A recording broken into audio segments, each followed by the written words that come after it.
Hello, and welcome to another virtual IFAR evening hosted by the International Foundation for Art Research, better known as IFAR. I am Sharon Flesher, Executive Director. As many of you know, IFAR, a nonprofit educational and research organization dedicated to integrity in the visual arts, has been organizing IFAR evenings for many years, and we ourselves are now 50 years old, believe it or not, a milestone that I'll address at another time. Over the years, these evenings have been extremely popular, and this evening is no exception. That's not a surprise, given our two outstanding speakers and the terrific topic, American Abstract Expressionism in a Global Context. I look forward to the day when I can welcome you all back in person. But that said, these virtual evenings have given us an opportunity to welcome more of you and from further afield, including tonight, several from Europe. So a special thank you for staying up so late at night to watch this evening. And also from all over the US. I hope that those of you who are new to us will take the time to learn more about us by going to our website, www.ifar.org, and checking out our educational resources, including our provenance guide and our art law database and catalog raisonné database, our publications, especially our award-winning IFAR journal, and our research services. Perhaps, if you find these interesting enough, you'll even decide to support us because Lord knows, like most nonprofits these days, we can sure use that support. This evening, as I just said, we welcome two very distinguished speakers. Pepe Karmel, an associate professor of art history at NYU, and also, I'm proud to say, a member of IFAR's Art Advisory Council, and Jack Flam, distinguished professor emeritus of art history at the City University of New York and also president of the Dedalus Foundation. Significantly, and also, frankly, the impetus for this program, Professor Karmel, or Pepe as I'm going to be referring to him, is the author of a new book, Abstract Art, A Global History, which has just been published by Thames and Hudson. Here it is. I'll give it a plug. It's a mammoth achievement and a very, very good read. Just published in November, the New York Times has already called it one of the best art books of 2020. Bravo, Pepe. The book is a rethinking of abstraction. And our program is an opportunity to hear two renowned art historians discuss this, quote, rethinking with special attention given to the ways in which the American abstract expressionists fit into this expansive new view of abstract art in which women and non-American artists play a significant role. Their conversation will go for about an hour, and then I will return. I will not be part of the conversation. I will return to open the program to questions. You can write your questions at any time by clicking on the Q&A button at the bottom of your screen. If you have any trouble finding it, just move your cursor around and it will appear. By the way, for this program, the chat button is disabled. We will get to as many of the questions as we can, but I'm sure not all. But please keep these questions short, beg you. So without further delay, I proudly present to you Drs. Pepe Karmel and Jack Flam. Jack, I believe, will be speaking first. Thank you. Yes, good evening. So the first thing I want to say is this book enlarges our understanding of abstract art in several ways. And starting with its key thesis, in the very first sentence of the book, where Pepe says abstract art is always rooted in experience of the real world, which may seem self-evident, but in fact, something that is a rather radical position, goes against the long-standing notions that abstract art has something to do with purity. The book is important in another way, and that is in its global approach. And first, it treats abstract art thematically, which expands our understanding of the complex range of human experience in accordance with that opening thesis. And it also radically expands the geographical range of important abstract art, including artists from Latin America, Africa, and Asia, as well as Europeans and Americans. And as Sharon said, it gives focused and insightful attention to lesser known artists, especially to women artists. Now, seeing abstraction as rooted in experience, I say, goes against a long-standing tradition. I remember when I was a student in a class where Kandinsky was being shown as the first abstract artist, or one of them, and the question was raised, well, don't you see trees or mountains in those paintings? And the professor said that it was wrong to see the depiction of figures and things in Kandinsky's painting. And then I remember in the late 1970s, I had an interesting conversation with Clement Greenberg, who I greatly admired. And we were talking about Pollock's Autumn Rhythm in the Metropolitan Museum. And I said to Clem, but when you look at this painting, don't you think that you have to take into account that you also see like overtones of trees or foliage of some kind? And he looked at me and said, Jack, clearly you don't know how to look at painting. His position goes against long-standing tradition of how people looked at painting.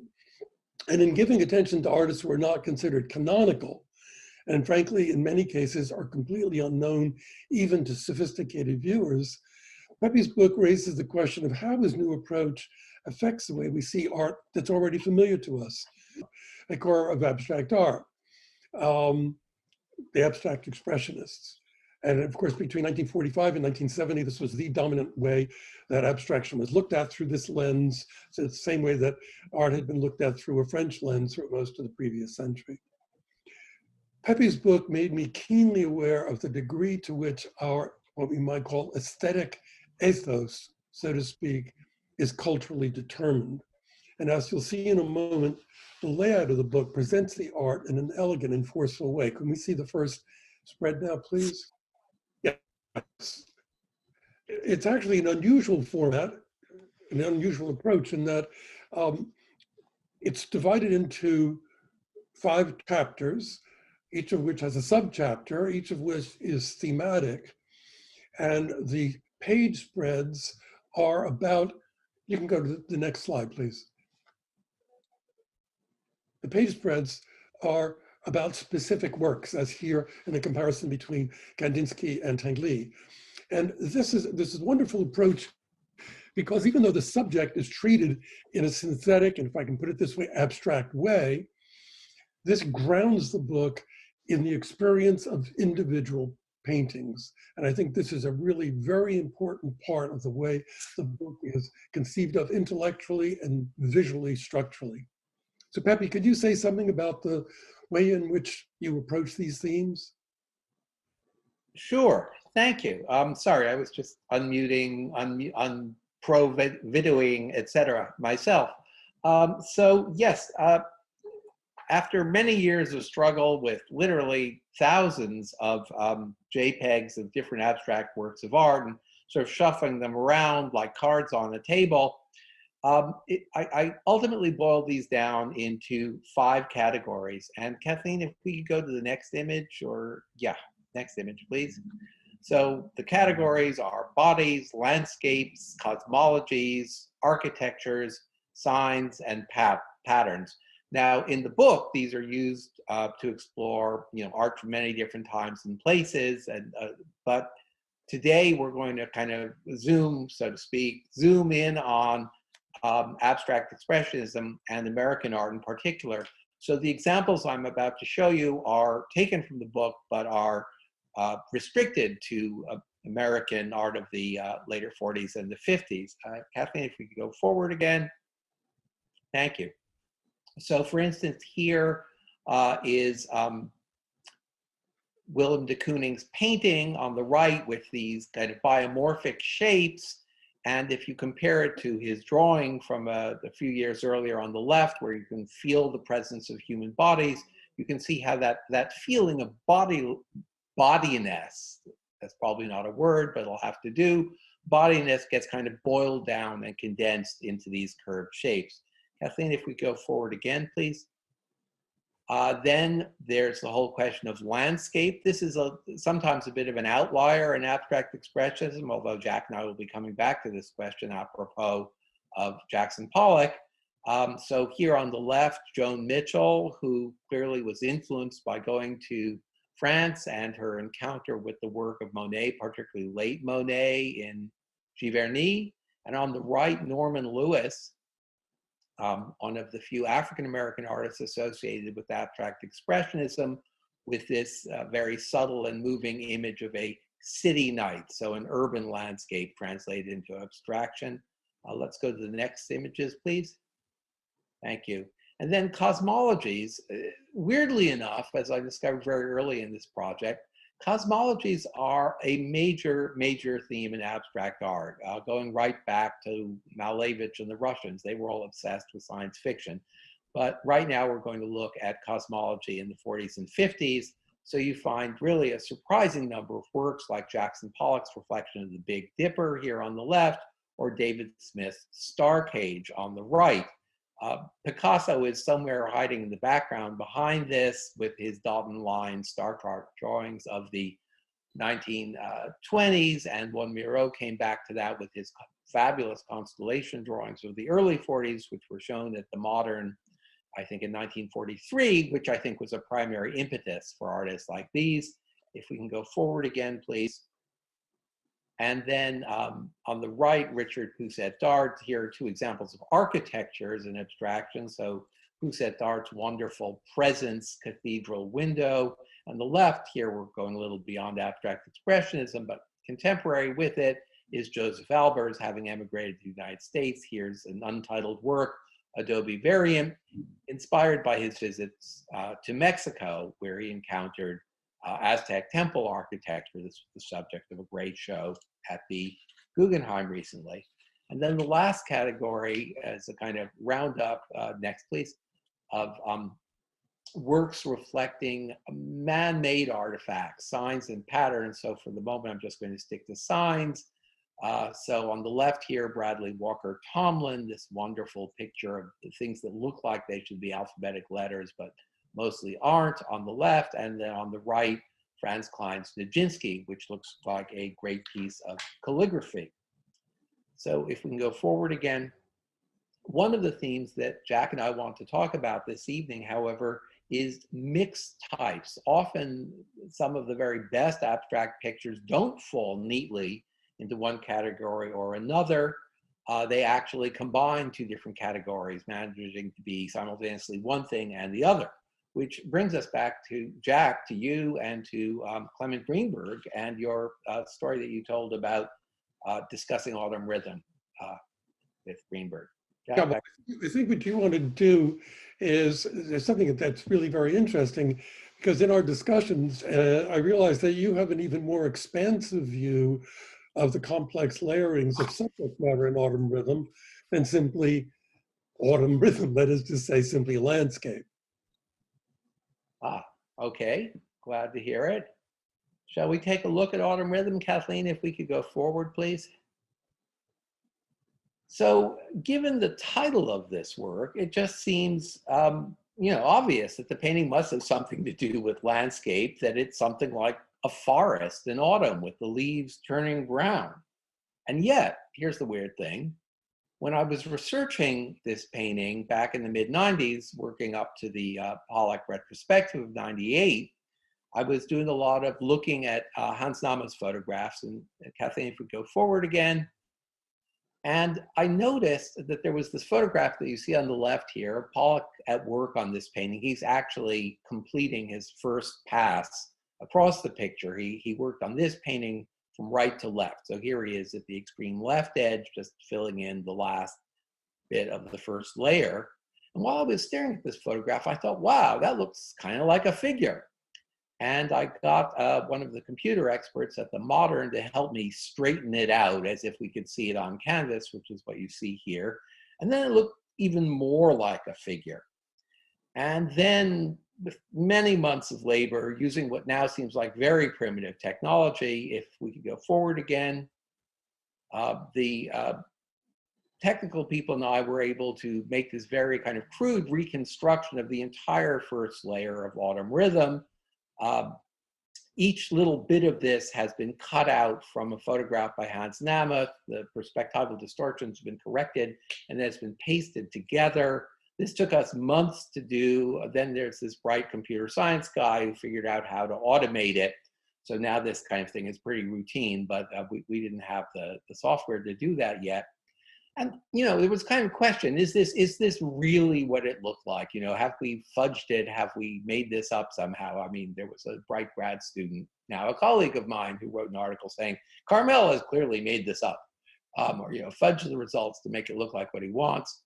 So I was very happy a few years later, if we could go to the next one, please, when Lucy Belloli, who was then chief conservator at the Met, sent me this photograph of the back of Autumn Rhythm. I've reversed the photograph left-right to match the front, which, as you can see, shows a pattern very similar to what had appeared in my reconstruction. So, sorry, that was a little long, but what the point here is that there's this figure on the left, and there are other markings in the center, at the far right, that seem, they may or may not be figures, but they're configurations of some kind that don't really feel like landscape. So at the end of the day, it seems to me that you could say that Autumn Rhythm is both a landscape, a forest as it appears at the end, but also somehow deep underneath a frieze of figures, as are so many of Pollock's pictures. Jack, I think back to you on this one. It's a forest or it's a frieze of figures, and it's neither, all at the same time. And this is one of the intriguing aspects of abstract art, which I think comes across very nicely in your book. Because one of the things that your book makes clear is that the best abstract art contains multiple levels of meaning. And in a sense, it's a further development of something that had started in modernist art of the 19th century, which is the development of non-narrative subject matter. And this is pushing non-narrative subject matter even further, which creates an almost built-in multivalent quality. Yes, exactly. And if we could go forward again, please. I'd like to argue, actually, that this kind of multivalence is useful, not just for understanding individual works, but for thinking about art history in an evolutionary sense, a more kind of conventional what leads to what. And I wanted to look at a key intersection, which brings us back to Clement Greenberg. In 1951, when Helen Frankenthaler was dating Clement Greenberg, he brought her out to meet Pollock and Lee Krasner at Springs. And at that time, Pollock was making the kind of picture that you see on the left. And as he wrote to a friend of his, well, what he was doing at the time was he was bringing back the sort of totemic imagery that had been apparent in his work of the mid-40s. And he wrote to his friend Alfonso Osorio in June 1951, "I've had a period of drawing on canvas in black, with some of my early images coming through. Think the non-objectivists will find them disturbing, and the kids who think it's simple to splash out a Pollock." Actually, these paintings, which seem so strange to us in retrospect, how could he have gone back to figuration after making those amazing abstractions? The show he did at Betty Parsons in that year got an absolute rave review. Everyone thought, this is great, even better. But the point I really want to make here is not just the figuration, it's also the technique had changed, and this is not so obvious. From 47 through 50, Pollock had worked essentially by dripping lines of paint And mostly when he wanted to fill up a larger area, he would drip many, many lines of paint. Now, in 51, he adopts a different approach. He draws lines with a stick or a brush by the same technique, and then he seems to pour great pools of paint. The big areas of black that you see here seem to have been poured, I don't know exactly how, but let's say from a can or a measuring cup or something like that, filling up the spaces between the lines. And my guess is that Frankenthaler took particular note of this. I don't know whether she actually had the opportunity to see Pollock at work during their visit, or whether it was just something that she noted. But then a year later, when she painted her, breakthrough picture, Mountains and Sea, as you can see here, she's drawn in lines, just faintly laying in the landscape. I mean, this is based on figure drawings and paintings that she and Greenberg did when they took a trip up to Nova Scotia together. But then she poured these areas of color, but she thinned the color so that it's soaked into the canvas, became these amazing veils of color. So she borrowed a technique from Pollock, but she radically altered the subject matter. It went from figure to landscape, and she also altered the technique in a way that became a revolutionary innovation, leading to a whole new school of color field paintings. Now, coming back to this question of subject matter, Jack, when you and I were discussing this last week, you made an important point about the tension between Mondrian and Theo van Doesburg. So let me pass the baton back to you on this one. Okay, and could we have the next slide, please? Next comparison. Actually, the insight I got came from your book, Pepe, because I was surprised that you put Van Doesburg in the bodies chapter. And I thought, oh, what's Van Doesburg doing in the bodies chapter? And then you discuss something that really is fascinating, the way in which Van Doesburg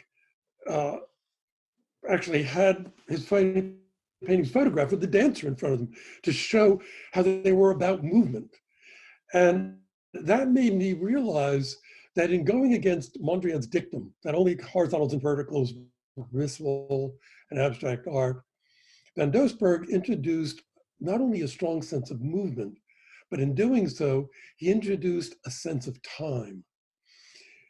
And whereas Mondrian, of course, wanted his paintings to embody ultimate reality, which is timeless.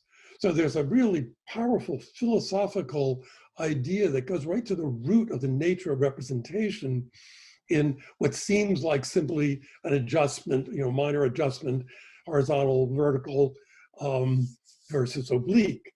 And of course, could we have the next two, please? The horizontal vertical in Mondrian also had to do with the balance of what he called equivalences. Now, the abstract expressionist artists early on, such as Barnett Newman, both admired Mondrian and also resisted him. Newman said that Mondrian denied the world around us completely and insisted on our purest world, whereas he, Newman, thought that the art of the future should be abstract but full of feeling.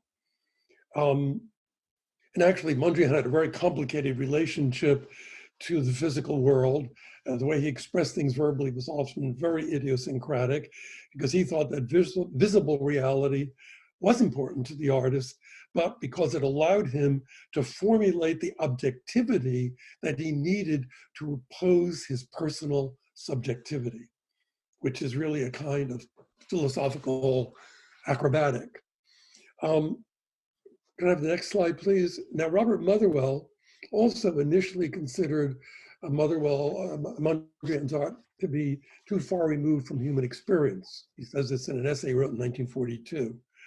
But by 1945, Motherwell placed Mondrian at the pinnacle of 20th century art alongside Matisse and Picasso, explicitly. And he did this in the preface to Mondrian's Plastic Art and Pure Plastic Art, which Motherwell edited as the second book published in the then new Documents of Modern Art series. Now, Motherwell, as far as I know, was one of the few American artists that Mondrian commented on.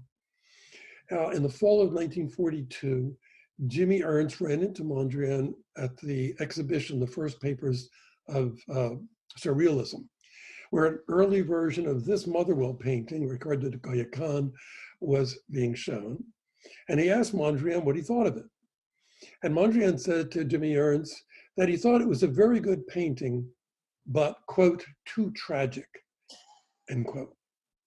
Motherwell later took this to mean too personal or too particular.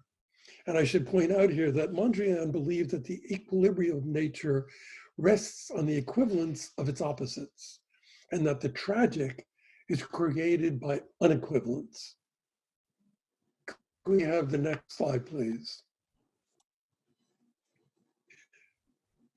Pepe Mondrian's paintings, similar to this one, the paintings of the late 20s and 30s, in the architecture chapter of his book.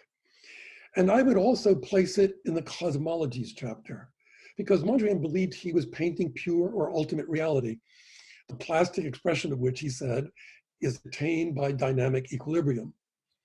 Ultimate reality also has strong theological overtones. It's another way of describing the divine or the creative force of the universe.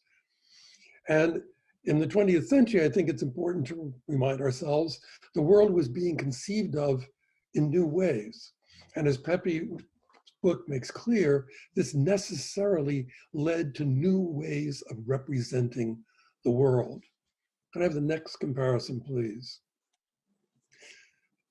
One could even say that after Einstein and after the Big Bang Theory formulated in 1927, modern physics made it difficult to still think of the creator of the universe as an old man with a white beard flying through the sky.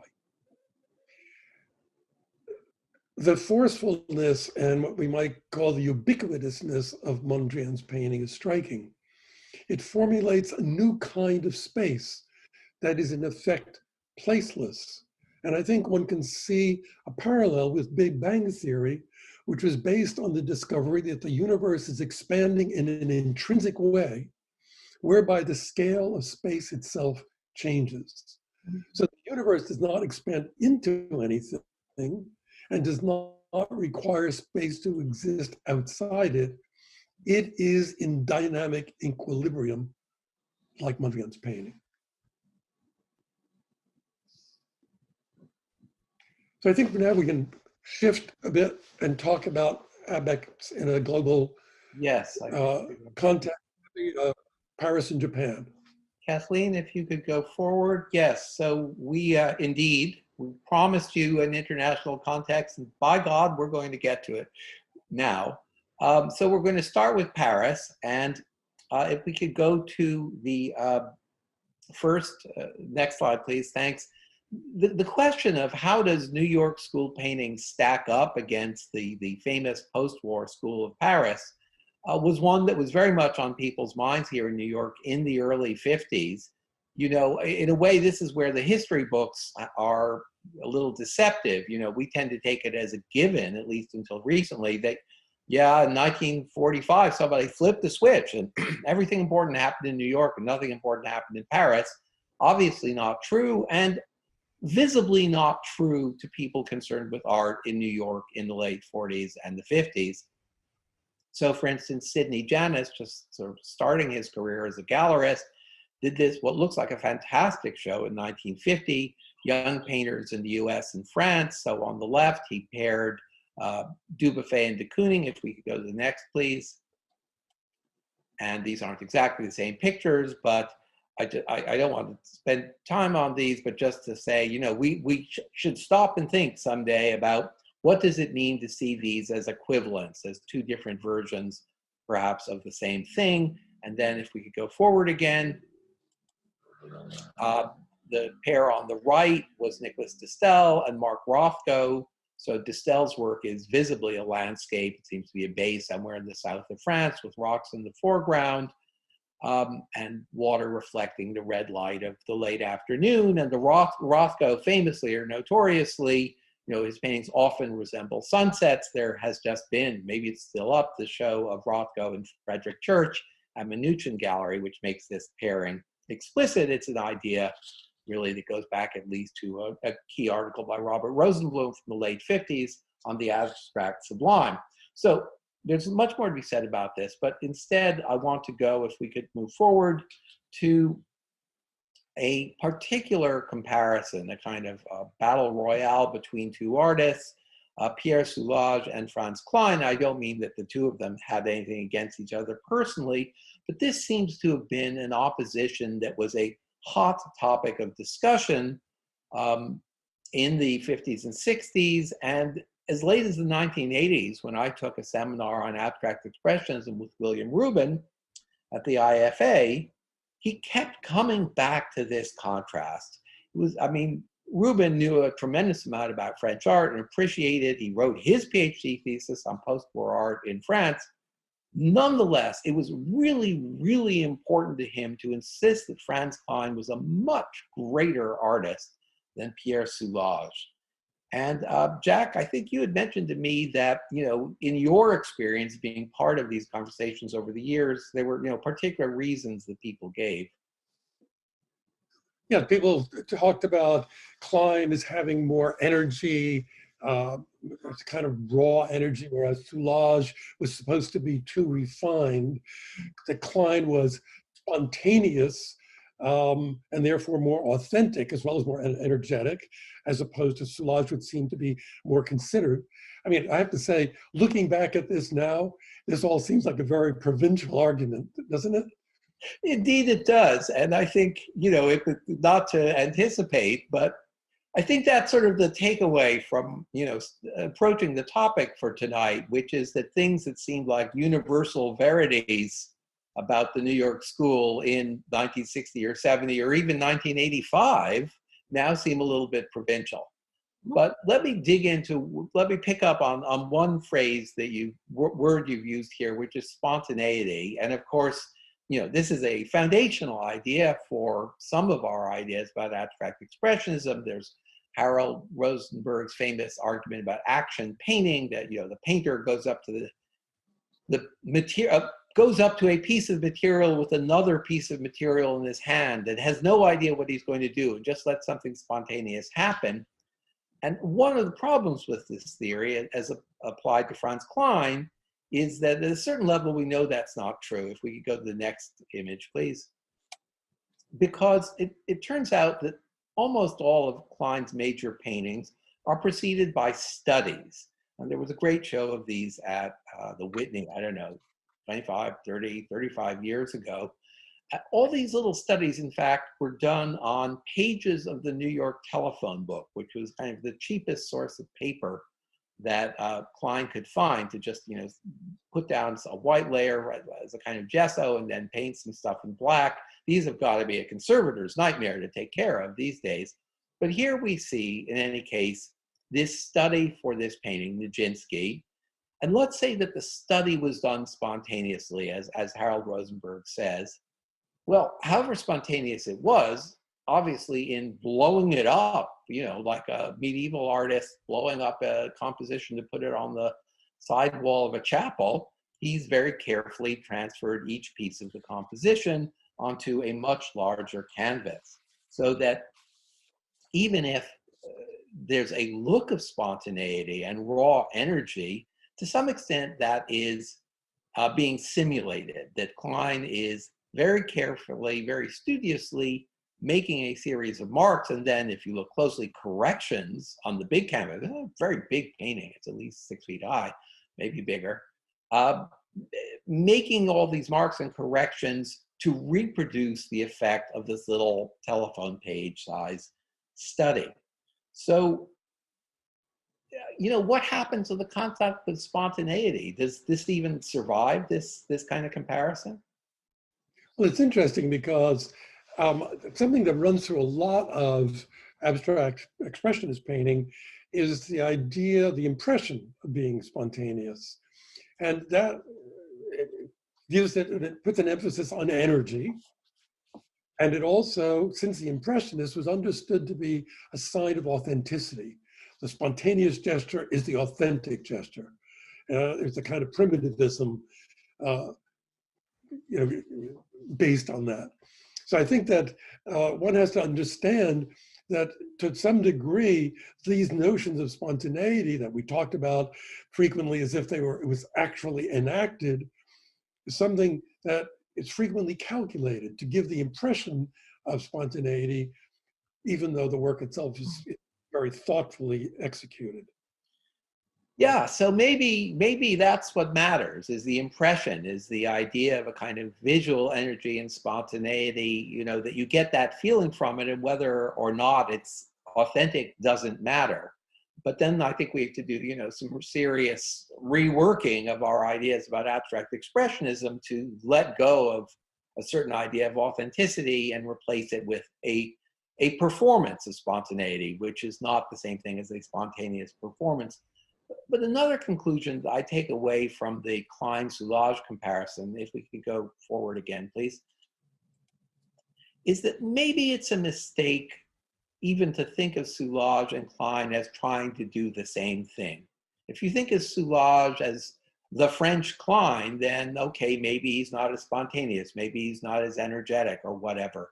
But, you know, the more I've looked at Soulages' work, and I've got to say that, you know, I've seen more and more of his work over the years. The Pompidou has a stunning collection of Soulages' work, you know, running through the 90s.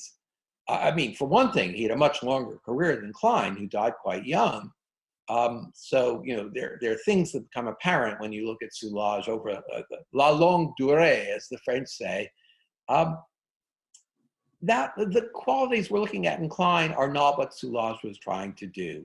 I think he's interested in opacity and the question of the blockage of vision. The painting on the left, where there are these broad horizontal bars that make it almost that make you feel like you're trying to peer through the painting and see what's beyond, but you can't see it.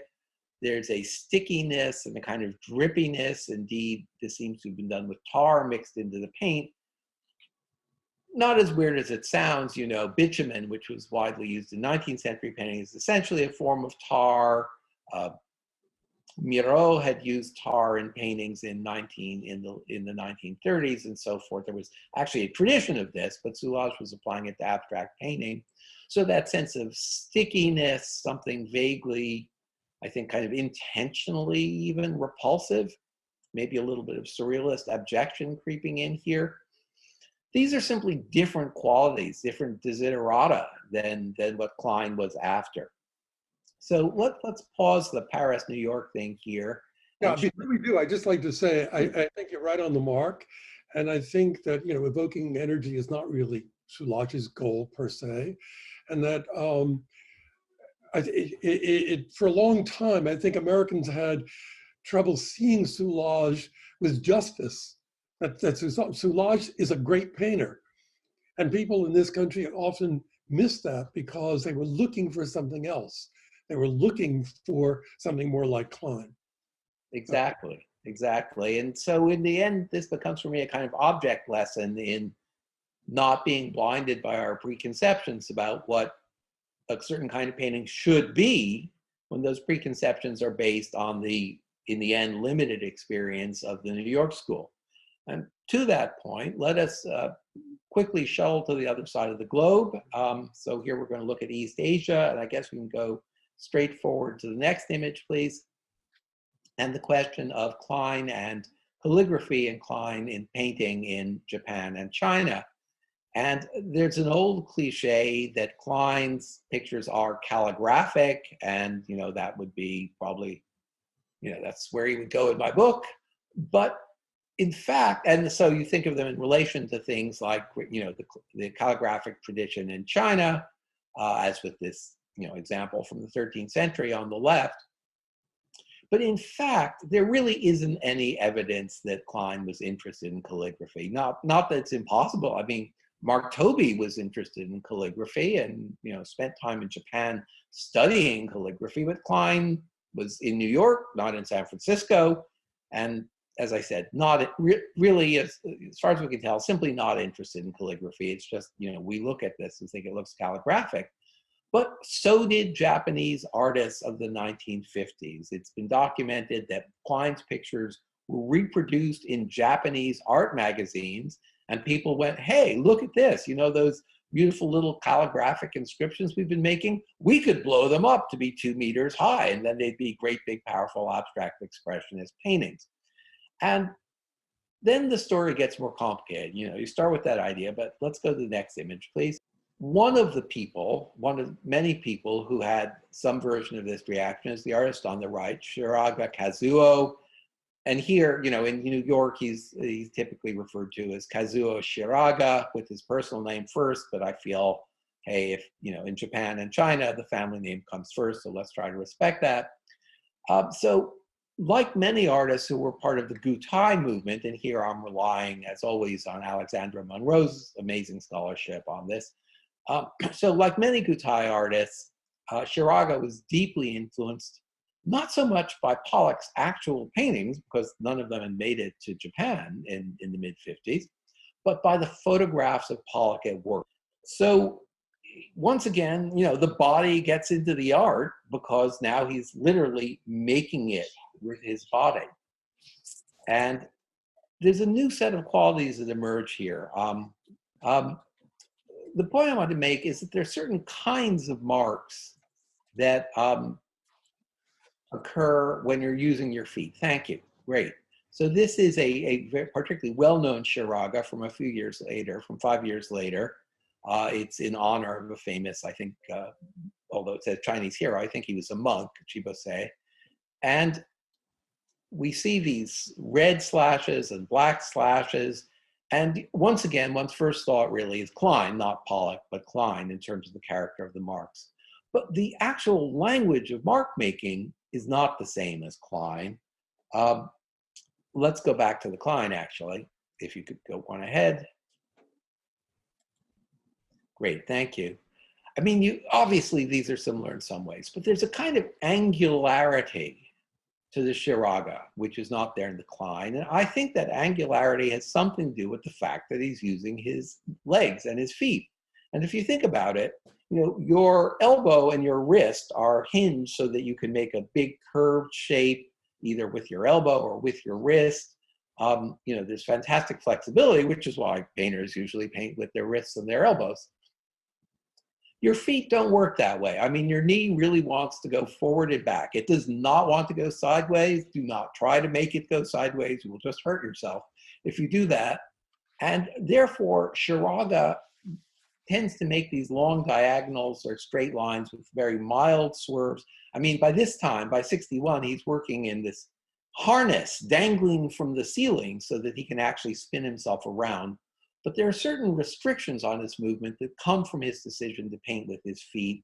And I think we need to understand the gestural language of his work as coming out of it, as coming out of his body, quite literally, of what was possible with it. So once again, as in the comparison to Soulage, I think that if you go deeper into the Klein versus so-and-so, Klein versus Soulage, Klein versus Shiraga, instead of thinking this one is better than that one, you end up thinking, oh, they are really quite different. The initial similarity is a little misleading. That said, if we go to the next, I wanted to finish up with this painting, which obviously is much more recent, by a great living artist, Wang Dongling, possibly the greatest living calligraphic painter, who works on a tremendous scale. I mean, the painting on the left is as big as the Klein on the right, maybe bigger. And this seems to me, you know, very much calligraphic and very much about spontaneity and energy in a way that, in fact, is similar to the issues that we were talking about in Klein. And Jack, I think you mentioned that you'd actually seen this firsthand at the Met. A painting by him very like it at the Met. There was a painting and calligraphy show a few years ago, and it was hung very high. And I remember I looked at it, I could not believe how powerful it was and the extraordinary presence that it had. I mean, it is one of the best gestural paintings of this kind I've ever seen. He's really an extraordinary artist. And he is somewhat known in this country, but I think not nearly as much as he should be. Yes, so sometimes, you know, the same qualities do indeed come back. So from here, we wanted to look at a different question. I think if you want to go forward again, Kathleen, which is as it says here, connections across space and time, and using the thematic approaches in my book to see how artists at different moments and different places connect with each other. So if we could advance again. So here, Jack, I'm going to hand off to you. You had some really interesting thoughts about this. So yeah. One of the things that is fascinating as you develop these themes with variations, different artists approaching these themes, is how broad the vocabulary of forms is. One sometimes think of abstract painting, for example, as having a fairly narrow vocabulary, but in fact, it's an extraordinarily wide vocabulary, even when similar kinds of forms are being used, as in the Hilma af Klint on the left-hand side, early abstraction from 1915. She's now finally beginning to get the recognition she deserves, makes an interesting comparison with the impulse behind a similar theme in this Gottlieb blast painting. Can I have the next two, please? And it's also interesting to see the way in which some of these interchanges happen. For example, the wonderful Lydia Clark sculpture on the right-hand side, which actually is very interesting because you have it in your cosmologies chapter. And when we were talking the other day, you said something interesting to me. You said, you pointed out, and I think you're right, that her sculptures are like creatures as well as like solar systems. Well, she called them creatures as well. They have a kind of generic title, which is Bichos, creatures, and then many of them have these cosmological individual titles like sundial. Right, which picking up on the kind of abstract vocabulary of David Smith. But whereas in Smith, there's a kind of visual movement. In her sculpture, there is often physical movement. You can actually move the pieces of the sculpture around. You're actually invited in some cases, in some instances when it's shown, to be able to touch the sculpture. And I also wanted to say something about an artist, next slide please, who's particularly global, and that's Martin Puryear, is one of the really great American sculptors. And he uses new materials in the same way that Smith did in a certain sense, but very, very different kinds of materials. And I think it's interesting to think that when Smith was making his sculpture using pieces of scrap metal and pieces of different kinds of metal objects, he's making art out of things that were not considered art materials before. And Puryear, similarly, is making sculpture out of materials that are not traditionally considered to be the materials of sculpture, at least in the West. And so it's very interesting about Puryear as a global artist is that he, by his own account, learned a great deal from working with craftspeople in Sierra Leone and in Sweden. Learned how the techniques of bending and weaving wood is almost as if it's wicker. And there's a magical quality in his work, and you put him in cosmologies, and I think it's very clear here, this work called The Spell. And you say something very interesting about it in your discussion. You say, this work, which is magical in form and title, you make the observation that, quote, as technology outstrips the comprehension of everyone except its creators, science reverts to a form of magic, end quote. And I think that that is a very resonant, I find that a very resonant statement. I think I kind of paraphrased or stole that from Arthur C. Clarke, the great science fiction writer, who somewhere famously said that any sufficiently advanced form of technology will seem like magic. Mm-hmm. In any case, I'm glad it reads well. So here we are on this theme now of the, looking at different times and places. I mean, this is one of the things the book is intended to do, is get out of national schools, the normal tendency of art history is to do a deep dive into a particular time and place. And of course, that's great. I mean, that's how real archival research happens, and it's absolutely essential. But my goal in this book was to do something different, was to look for kind of big connections across time and big connections across space. And we've just been looking at connections across time that Jack was pulling out of the pile. And I want to close out this section by looking at some connections across space, if we can go forward again. So let's go back to Helen Frankenthaler and her use of her creation of a kind of abstract landscape using a combination of these very delicate drawn lines and then these also very delicate washes of color, sort of like that people always say about Frankenthaler, using a kind of watercolor technique, but greatly enlarged, and actually using oil in this case, and later on using acrylic to produce effects like those of watercolor, but at a much larger scale. And we normally think of Frankenthaler in a specifically American context. And of course, that makes sense. She had a huge influence on American art. Was one of the great artists of her, of the middle of the century. But I'd like to break out of that for a moment and make a comparison, in fact, to Chinese art, both during her time and more recently. So if we could go to the next, please.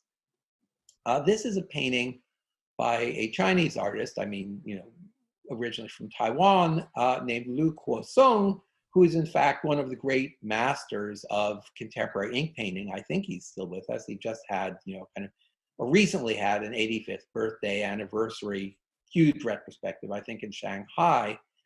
And in this work, this is close to the beginning of his mature technique. As you can see, there's this very powerful brushwork with the black and the blue.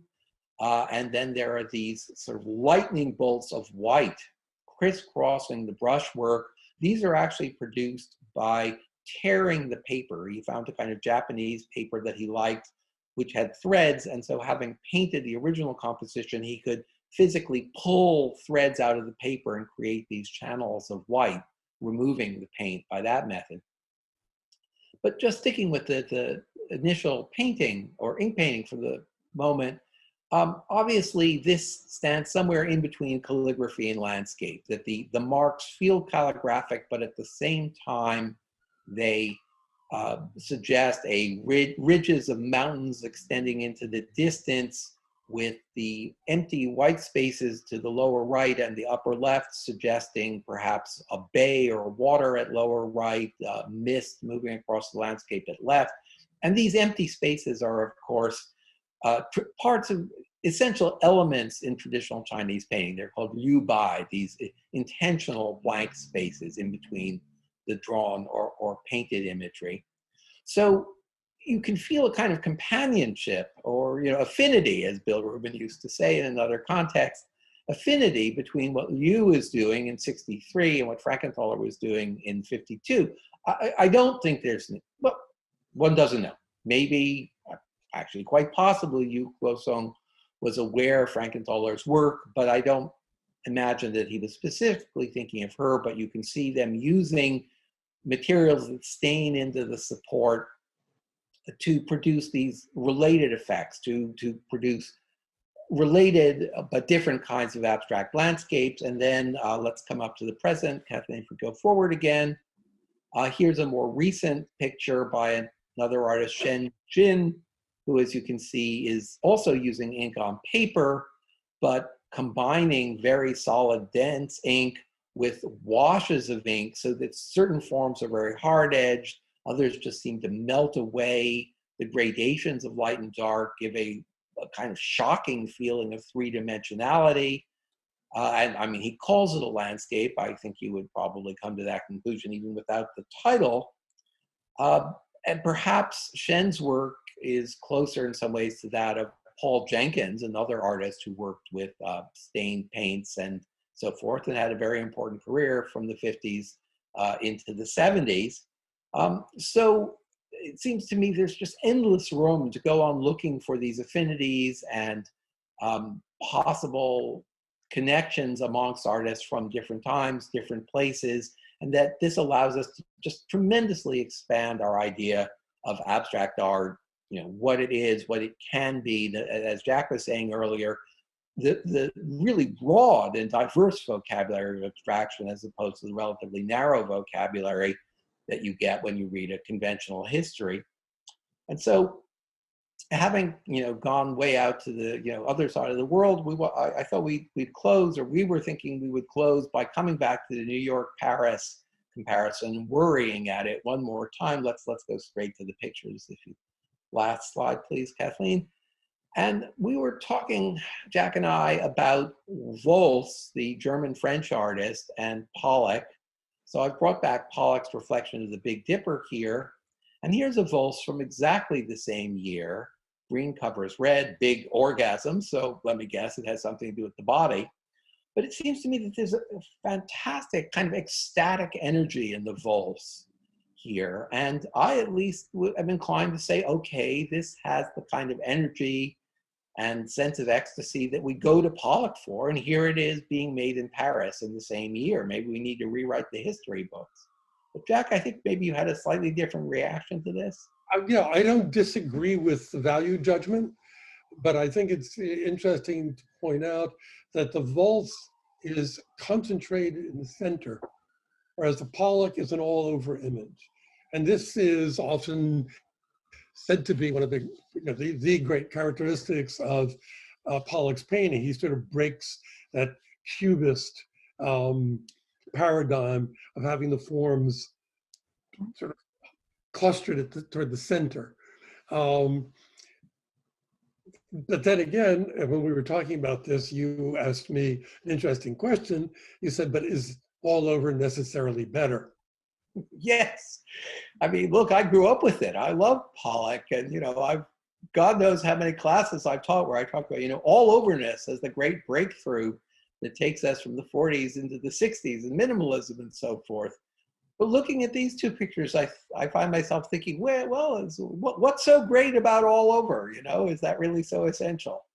Well, yeah, and I think it depends on the context. All overness can be very, very important. I would go back to the Mondrian that we were talking about earlier. That kind of all overness is a very, very important part of the way he sets up the dynamic equilibrium and sort of abstracts the space in the best sense of the word, to abstract the space. So, I think one of the things that's interesting to me about our conversation tonight and the conversations we've had in the past, I remember talking about this book years ago when you were first working on it over lunch, is that we both grew up, even though I'm older than you are, we both sort of were formed by a similar tradition, and even some of the studied even with some of the same people, and participated in some of the same attitudes. And so that whole notion that Klein had to be better than Soulage, which is clearly not true, I believe, or that because Pollock is all over, there's something inherently better about that than Volz because he clusters his forms in the center. I think what it does is go to something that I think is very important about your book that comes with actually one of the most important takeaways from your book, which is it shows in a very specific way, or in very specific ways, I should say, why it is so important to keep an open mind when looking at abstract art with regard to ideas about quality and about meaning. And I think your book brought home to me, personally, in a very strong way, the importance of realizing how culturally determined one's own aesthetic ethos is, one's own aesthetic preconceptions and expectations are, and also the importance of expanding one's own aesthetic ethos. Well, amen. Thank you. That's exactly what I was hoping the book would do.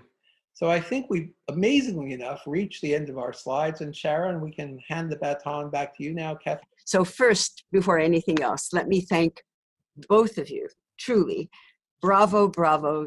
That was a terrific conversation, an absolutely terrific conversation. Let me turn my light on so I can be seen. I myself have some questions, but I don't want to hog the question section here. So let me start. I think we can get to several of the questions now. So two of them were actually very similar to each other. So I'm going to say one, but put in part of the other as well. And this is a long question. If we assume that an artist, even when intending to be object-free, may well have an object preconsciously in mind, and the natural tendency of the viewer to attribute meaning to a work of art, can we really speak of the notion of non-objective art, or as the other questioner spoke of it, as non-figurative art? So can we really speak of that? Pepe, I know this is an old theme of yours about a lot of these abstract works always having a figurative base. So let's start with you on this, and Jack, you chime in. Well, fortunately, we have another couple of hours, right? No, seriously, my feeling is that abstract means basically something that's figurative, but where you don't recognize it, or you have to work to think about, to figure out what it is. And that act of veiling generates extra emotional power. But no, I really don't think anyone ever makes a picture that doesn't have some kind of an image behind it that ultimately is rooted in some aspect of the real world. It just, you know, Ernst Gombrich years ago talked about schemata, that nobody makes pictures from zero. Artists always start with a kind of mental image of what they're going to do. And I would add to what Gombrich said, that mental image at the end of the day is somehow figurative. But Jack, what are your thoughts on this? I would say, I more or less agree, but I'd vary it a bit. I think that the real world is not only a thing. The real world is composed of forces of energies and thought. And a good deal of abstract art is not necessarily figurative in the sense that there's always a figure in it, but there's a subject, which is different from figurative. And the subject may be a subject of thought or feeling for which the work of art is an equivalent of some sort. And I think that that part is part of what is so interesting about your book, because basically what you're exploring in the various themes and sub-themes of your book is how a broad range of things, from bodies, that is the physical bodies that we exist in on a daily basis, we human beings, to cosmologies, the nature of the universe. And you know, the nature of the universe is as present in the human mind as our bodies are, in an odd way. Yes, indeed. So yeah, well, maybe we should go to another question. Since then. we don't have the 2 hours to really do it, let's move on to the next question. So here's a quick one, a straightforward one. We showed autumn rhythm before, and I have to say, as I told you when we were going through this, that I think the the slides you showed of Lucy Belloli's verso of the painting, and also the amalgam that you did, the underpainting, are really extraordinary. I'd never seen them before, and I'm dazzled by those. Anyway, how did autumn rhythm get its name, and did Pollock title it? Eep. Either I once knew that and I've forgotten, or more likely I never knew it. But in general terms, Pollock did not start out with an idea or a title and then make a picture. He just made his pictures. And then he and Lee Krasner and Clement Greenberg often would stand around and discuss possible titles. So in fact, it's a little hazardous relying on the titles as a guide to interpretation. For instance, there's another painting of 1950 called Lavender Mist. And of course, this just cries out to me, oh, it's, you know, one of those foggy afternoons on Long Island, and there's a certain color of light in the sky. Well, it turns out in this case, this is from the wonderful biography of Pollock by Nathan Smith, that the original inspiration was a recording by Count Basie called Lady in a Lavender Mist. So is the painting related to the lady? Is it related to the lavender mist? None of the above. Jack, I think I said this to you last week. And yeah, my response is to both. I mean, Pollock knew the music. He loved the music. And he also knew that the music was referring to, it's a lady in a lavender mist. So that You know, it's interesting to me the way in which these things fluctuate between different levels of perception, really.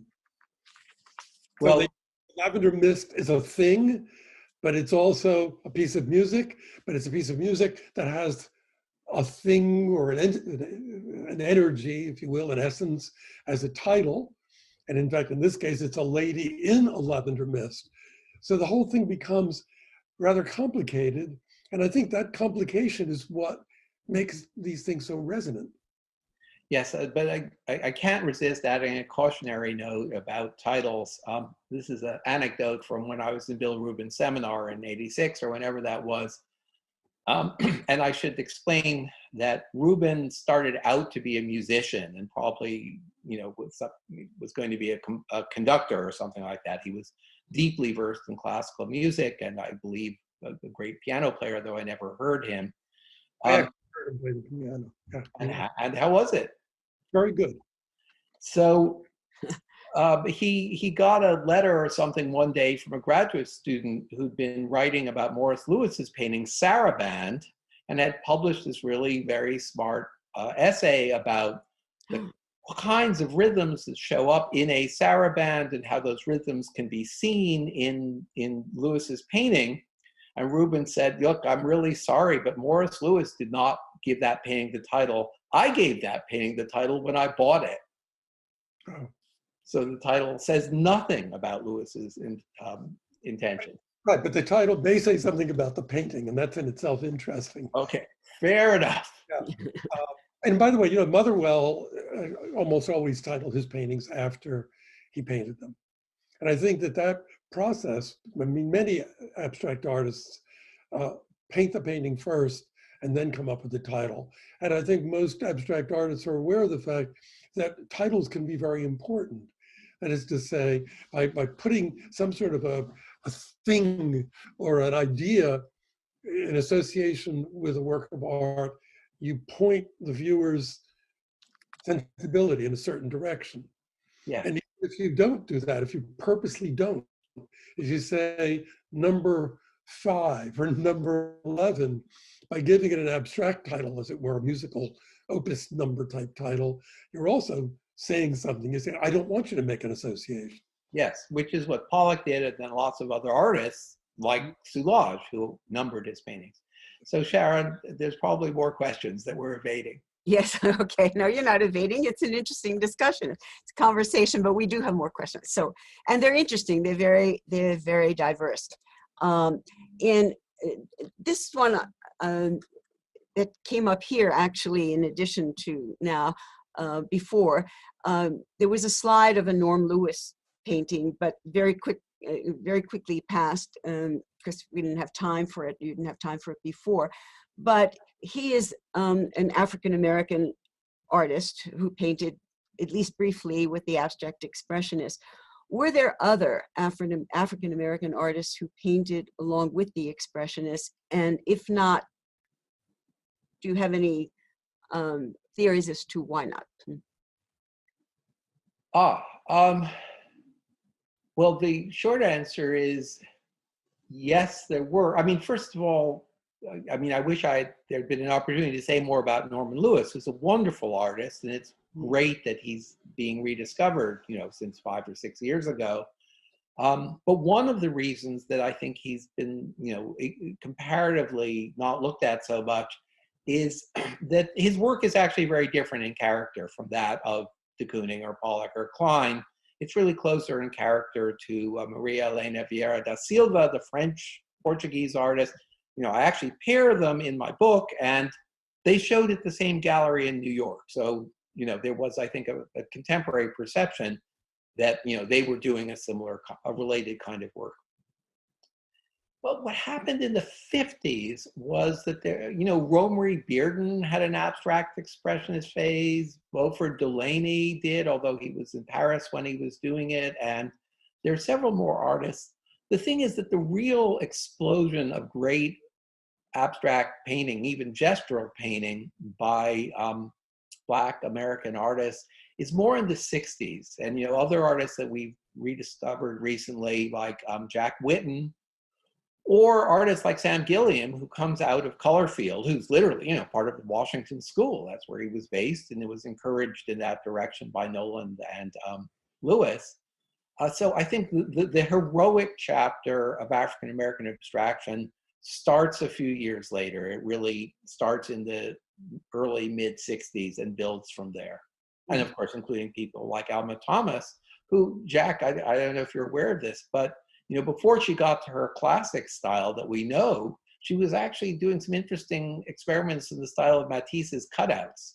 Oh, I didn't know that. As I've been digging into her work, there's, all this early stuff before 1965 that's quite fascinating, but another day. Okay, fair enough. So we'll move to another one. Both speakers have referred to what we see in the, quote, best abstract paintings. What defines best for each of you? That's another 2-hour one, maybe. Jack, I've been talking too much, so can I punt this one in your direction? Yeah, I'm willing to jump in here. I think that the best that Pepe and I have been talking about has largely been with reference to our education, where we were taught that there was a best, or there was a better. In fact, there was good, better, and best. And this, of course, is something that radiated out to some degree from Clement Greenberg, who was very judgmental. So that when I was coming of age, as it were, that kind of judgmental attitude was very important. And people were proud of knowing what they thought was the best, and that what they thought was the best really was the best. Now, these many years later, and having looked at many, many paintings and having read Pepe's book, I'm much less inclined to think of best or how I would characterize best. Because I think that the best, or the really great, let's not even use the comparative word best, great painting comes at you in surprising ways. And it's not what you expect frequently. And sometimes what you're calling the best is because it's something that's familiar to you and well done. And you come to that what can be really great sometimes is what's unfamiliar to you and even awkwardly done, as was Cezanne for many of his contemporaries. So true. That said, and I agree with everything you've said, and obviously one of the goals of the book is to shake loose those familiar assumptions about good and best and so forth. However, contrary to the spirit of the book, I would also argue that the best, often perceiving what's good, better, and best, often perceives on really knowing the local context. And seeing, looking at a whole lot of gestural abstraction made in New York in the 50s into the early 60s. And, you start thinking, okay, this one is simply better than that one. Here are 4 or 5 or 10 artists doing something similar. And then the ones who have a greater sense of energy, who have more surprising combinations of forms, who produce more complex or more dramatic pictorial spaces, they stand out from the other ones who are just okay. And if I can make an analogy from music, there's another 2-hour discussion, abstraction and music. One of the things I've been doing to keep myself sane during the pandemic is kind of doing deep dives into art, composers I love but didn't know as much about.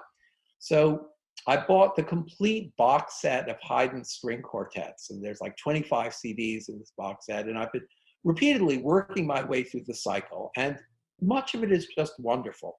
And periodically, I'll listen to a quartet and I'll think, oh my God, it doesn't get any better than this. And then I open up the box set of Mozart's string quartets.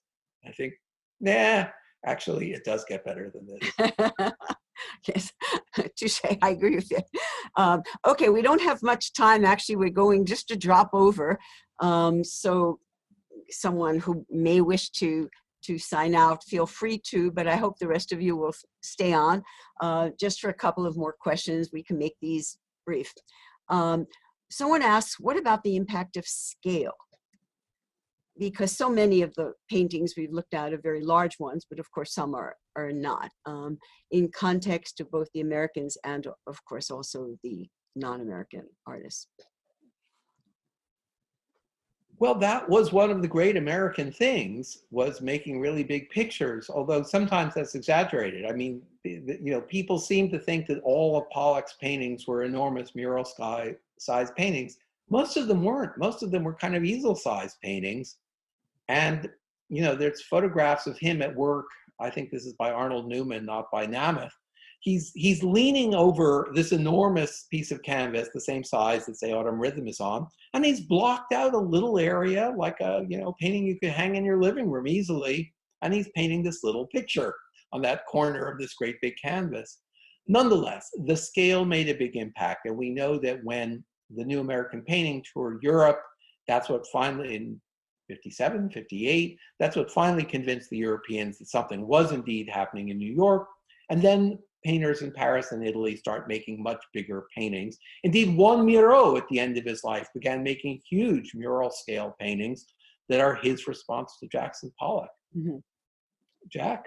Yeah, I agree. Scale is very important. It was the 1957-58 tour, the New American Painting, that made Europeans get a sense of American scale. And there is something, I remember the first time I went out west to the Southwest, there is a scale to the American landscape, and you do get a sense of that in Pollock's paintings, for example. It's that kind of ineffable, indirect connection. Something else that I think also is that when you are making art that's often based on marks and gestures, having a large space allows for a certain expansiveness, and sometimes even necessitates a certain expansiveness. Yes. So now, this is something Rothko's paintings, for example, the idea is you stand in front of one of Rothko's paintings and you are to some degree encompassed by the aura that comes from the painting. Yeah. I'm going to jump in and take one more question. There are several more. We're not going to get to all of them, so at some point we have to call an end. So, and I'm going to paraphrase this last one. I'm going to change it a little bit. We haven't had a chance to discuss photography in relation to abstract expressionism, and I'm not sure myself to what degree it's covered in the book, if at all, but let me ask the question, to what degree do you think photography played a role in abstract expressionism? Well, that's a great question. And there is, I believe, one photograph by Aaron Siskind where he photographed a wall with, peeling surfaces and little bits of printing on it. And it's clearly related to some of de Kooning's paintings with words written in them, like Zot and so forth. And that's, I think, an open question. To what extent were some of the artists influenced by Siskind's photographs? And conversely, to what extent, obviously, was Siskind influenced by painters? I think it's a two-way relationship. There's a great book. There's another book to be written on that. Absolutely. Fair enough. With that, because we just can't get to all the remaining questions, but we really did get to the bulk of them, and more than one had a similarity to it. So I'm going to thank you both again for what I think, and I know the audience agrees with me, was terrific talk, but provocative and very thoughtful, as well as great images, really great images, I think. A lifetime of work for both of you, I'm sure, because you've really brought all of that. So thank you. And let me tell the audience that we have been recording this program and assuming that there are no glitches. And of course, we have to do a little editing because apparently Zoom decided to jump into this program before it was supposed to. So I think we have to cut out some of the background noise in the very beginning that a few of you early signers on caught. It's our intention to post the recording of this program on our website as soon as we can, but give us some time to do this. And while you're on that website for the recording, you may want to check out recordings from some of our previous programs. Not all of them have been recorded, especially the live ones, but where we had permission, we did. So you'll find many of them very, very interesting and worth your while. IFAR will be hosting another IFAR evening in the spring. It's going to be on provenance. I don't have much time to discuss that now because we've run over our time, but stay tuned. And thanks again. Stay well. Thank you. Have a very, very happy New Year, everyone. Thank you. Thank you. Bye. Bye.